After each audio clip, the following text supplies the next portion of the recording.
네, OBS 21대 대통령 선거 개표 방송 공감 2025 함께하고 계십니다. 김성환 시사평론가, 김철현 경일대 특임교수와 이야기 더 나눠보도록 하겠습니다.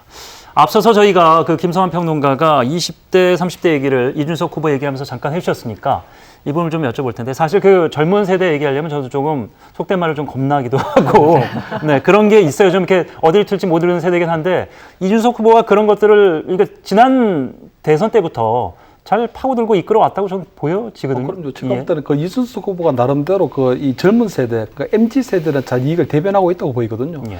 우리가 흔히 그 정치의 양극화라고 얘기할 때 이제는 그 이념적인 양극화, 그러니까 보수냐 진보냐 이런 부분들도 있지만, 저는 이제는 어느 정도 우리 세대 간에 대한 어떤 갈등 문제도 있거든요. 예.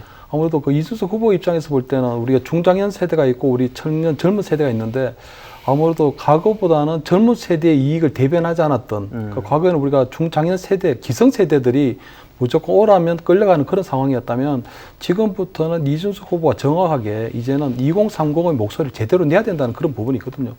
물론 아까 그 김성환 평론가가 얘기하신 것처럼 어떤 연금 문제에 대한 부분은 지금 그 이준석 후보 같은 경우는 구연금하고 신연금을 나누자는 거거든요. 근데 그런 부분들을 보면 어쨌든 연금이라고 하는 것들이 보면 우리 중장년 세대는 부모 세대를 봉양하고, 그리고 중장년 세대는 나중 우리 젊은 세대들이 봉양한다는 그런 어떤 연대 의식 속에서 출범하는 건데, 아마 그런 것들을 신연금, 구연금으로 나누게 되면 나름대로 그런 부분들은 본인이 생각할 때는 MZ세대를 대변한다고 하지만 사실은 세대 간의 갈등을 유발할 수 있는 그런 사안들이긴 하거든요. 그러니까 그 얘기를 제가 다시 여쭤보려고 했는데, 저도 이제 뭐 나이가 좀 있으니까 제가 이 자리에서 뭐 특정 후보를 얘기할 수는 없습니다만, 주변 얘기를 들어보면 이준석 이번 후보의 그런 뭐 그 여가부나 연금이나 이런 것들이 사실 그 유권자층을 봤을 때 초고령화 사회로 가면 현재 중장년층이 투표할 수 있는 앞으로의 시간도 길어지는 거란 말이죠. 그리고 20, 30대는 계속 따라간단 말이죠. 그렇습니다. 그럼 중도 확장이랑 비슷하게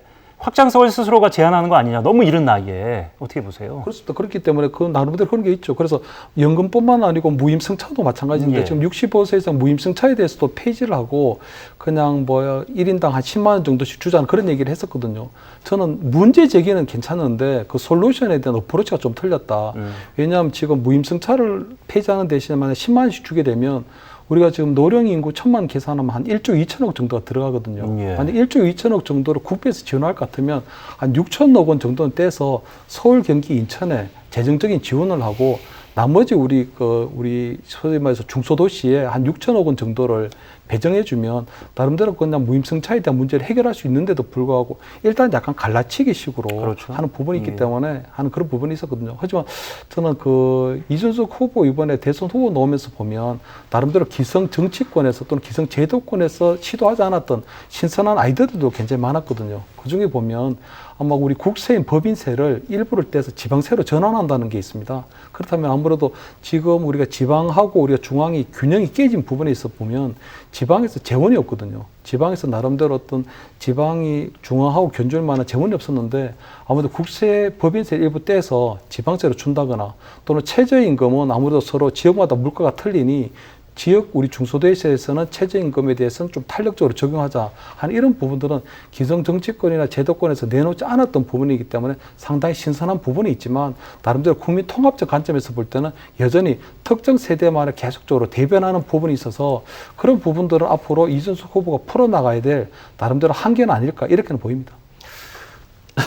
제가 너무 부정적으로 평가하는가 이런 생각은 좀 들긴 하는데요. 굉장히 좋은 말씀 해주셨는데요. 말씀 듣다 보니까 이 생각이 드는 거예요. 그러니까 국민연금 인상을 했잖아요. 그러니까 여야 합의를 통해 가지고. 근데 인상하고 난 다음에 마치 젊은 세대는 많이 부담하고 지금 기성세대는 적게 부담하는 것처럼 거꾸로 왜곡해서 여론전을 하는 거예요. 인상하는 거, 저도 지금 국민연금 내고 있잖아요. 앞으로 국민연금 받으려면 10년도 더 있어야 되거든요. 근데 저도 인상한 국민연금을 내야 되는 거예요. 인상한 것만큼, 제가 올린 것만큼 제가 국민연금을 돌려받는 겁니다. 지금 젊은 세대의 경우에는 국민연금 부담이 커지잖아요. 커지는 것만큼 보장률을 더 올리는 방향으로 갔던 거잖아요, 지금. 그러니까 올린 것만큼 보장을 받는 거예요. 근데 상대적으로 조금 덜 받는다고 해가지고 만약에 그걸 안 하겠다고 하면 그럼 우리 사회에 노년 세대를 부양해야 하는 일종의 연대라는 게 필요 없는 거잖아요. 제가 지적하고자 하는 것은 정확하게 사실관계를 정말 젊은 세대답게, 사실 마흔이 젊지는 않은 것 같기는 한데요. 그러니까 그러면 구체적인 사실관계를 가지고 다툰다거나 또 거기에 따라서 어떻게 부담을 줄일 건지를 논하는 게 아니라 그냥 선동하듯이 얘기한다는 거예요.